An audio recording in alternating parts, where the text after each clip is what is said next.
We're gonna throw the final segment open for discussion. Start with Sandra Pupatello and then Gerard Kennedy, and we'll go from there. Thanks. You know, the last year and a half I've been out of politics, and I haven't been at the cabinet table with some of the things that have happened this year. But what was really useful for me to come back in, having had that year out, is to watch and see how the public is viewing us, our government. That Green Energy Act was a positive plus for the environment. Somehow in all of this, our energy policies became quite the yoke that we've had to carry around. And a lot of that has to change.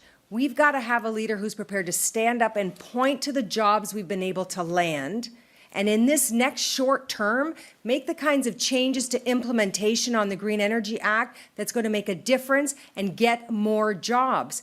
Because you can imagine who's nipping at our heels on these policies. And we too have asked those questions about why some of the decisions have been made. So we've got to get in there and make change, but we've got to relate it back to the economy and find those people prepared to invest in Ontario, which really was the genesis of the Act in the first place. It was the Green Energy Act to spawn a green energy economy and a whole clean tech industry that will continue to build vibrant communities. So when you go to my website to look at that economic policy, look at the detail on energy. I'm proud of what we did, and I acknowledge where we went wrong, we will fix. Thank you.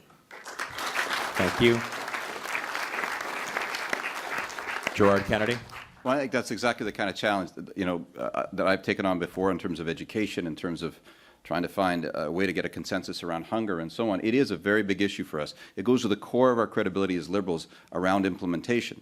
But I also want to table, because this is our way to get a mandate from you, the members, we also got to recognize that while we've done some good things in the environment, we really shouldn't be backpedaling. We should be moving forward. So, for example, if we want to develop the economy, for example, the Ring of Fire up north, the federal government is backing away from environmental assessment. It's getting in the way of us being able to draw a consensus and being able to, in this case, build an economy for the Northwest and probably for big chunks of the rest of the province. And we're going to have to decide as a party, with the Drummond Report as one of our central challenges, how we're going to conserve money and still, accomplish the confidence that people have. We may have to move into areas the federal government has backed out of. There are scientists being laid off. There are people not looking at the cumulative effects. And we won't get the arrangements that we need unless we take that more seriously. So the point is, we have these credentials on the environment. We need to clear the air in terms of the problems that we've had. And then we also need to move forward on some of these new challenges, because that green vote is definitely part of our voting coalition.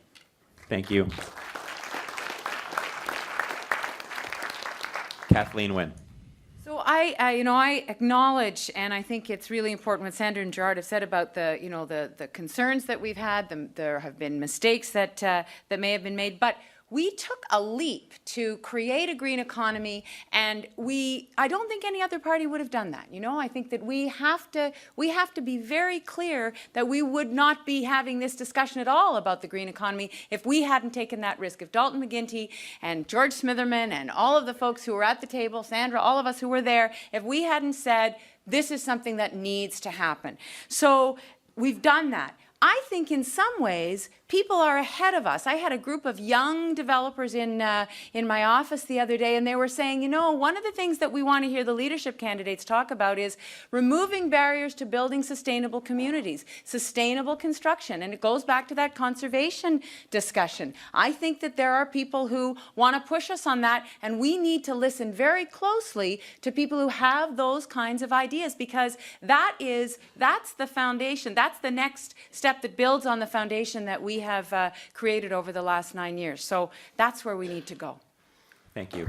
Glenn Murray. I'm not sure I'm the only one who this is running through my mind. Charles Sousa just described, he's a banker. He's a suburban dad.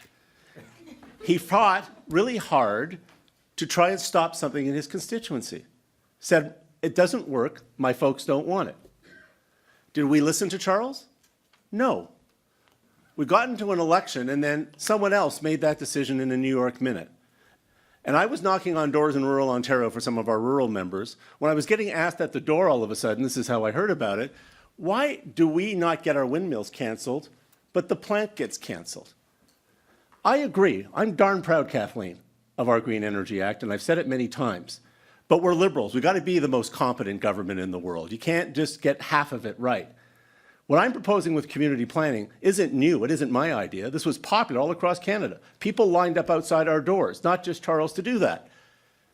And a lot of us were not around the table. I don't care whether you were at the table or not. I'll take full responsibility for the 9 years because you do the years when Charles was an MPP and look at who was in cabinet. We didn't listen to our MPPs. James Borer taught us a lesson this morning about listening to people. I hope we've learned it because it isn't sort of a problem. It's the very essence of putting our MPPs and our ministers back in charge of our government and our members back in charge of our party.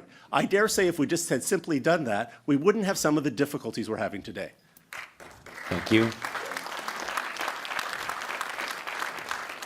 Charles Sousa.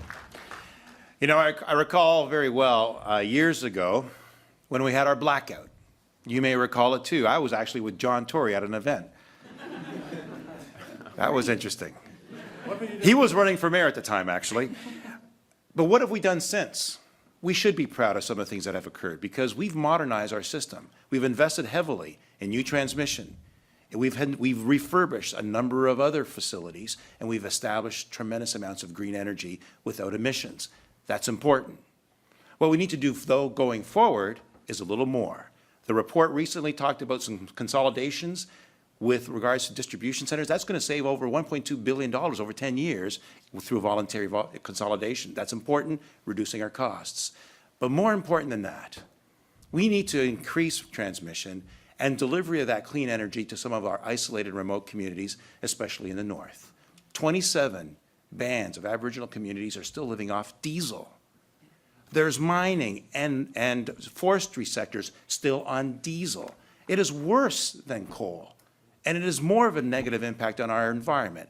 These are the kind of things that we need to continue to invest to protect our future. Thank you. Thank you very much. Harinder Takar, then Eric Hoskins. Green energy is a good energy. I mean, there's no question about it. But we also need energy that is sustainable. As a businessman, I learned one lesson that you cannot produce at a higher cost and keep selling at a lower cost. Right? We produce energy, green energy. We started with about 90 cents a kilowatt hours. I think we are down to about 54 or 60, somewhere in that range. But we are selling at around 10 cents a kilowatt hours. How long are we going to sustain that energy doing like that?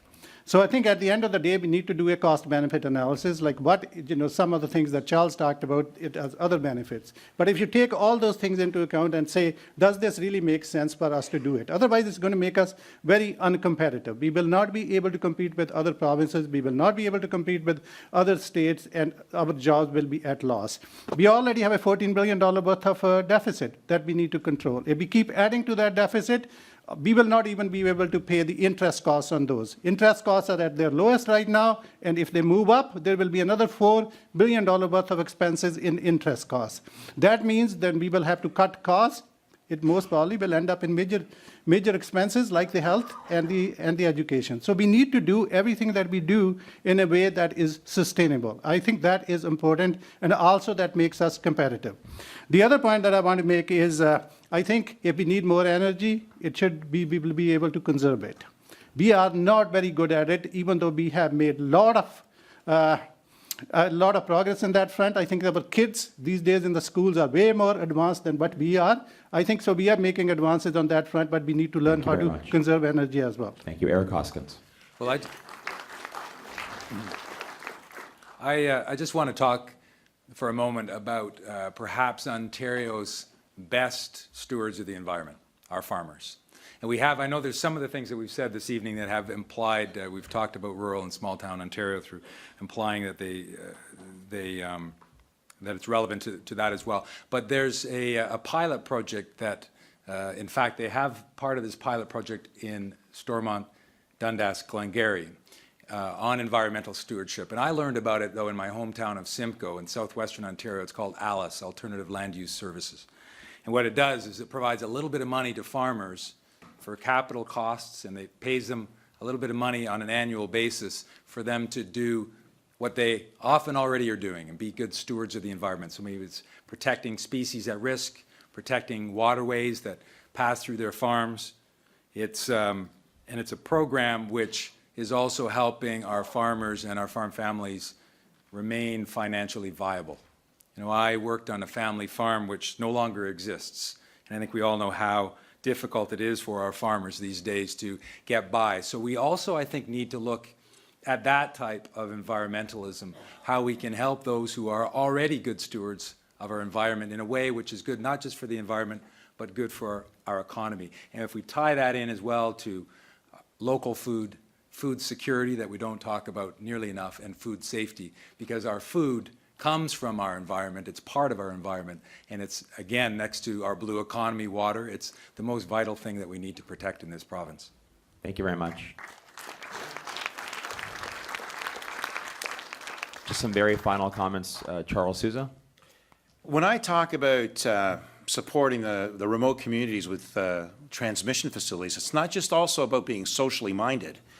To Harinder's point, this is about us being competitive, because we have billions and billions and billions of dollars in opportunity from the Ring of Fire and from the northern communities.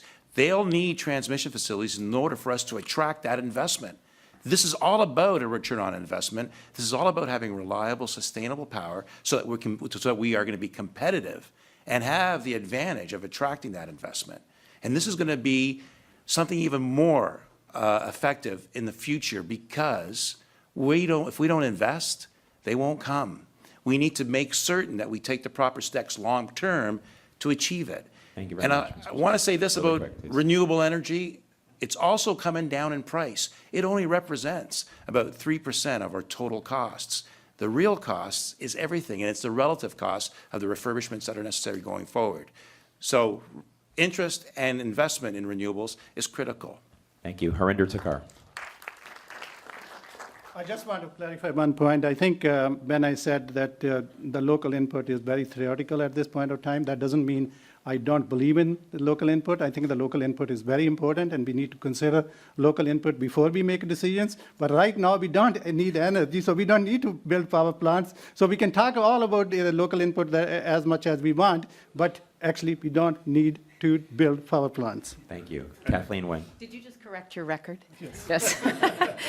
Nobody has talked tonight about transit, and I just want to, as part of the environmental discussion, I just want to throw transit in as such an important part of what we have done as government and what we need to continue doing. That incremental building of infrastructure, and particularly transit in our urban centres, is critical, urban and small town. The gas tax provides transit money for our small towns as well that have transit systems. It's extremely important, and it's part of that. It's part of that environmental conservation culture that I think needs to really take hold, and is.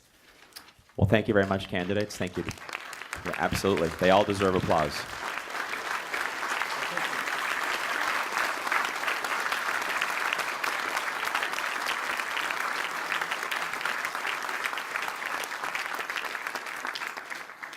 This brings the question and answer portion of tonight's debate to a close.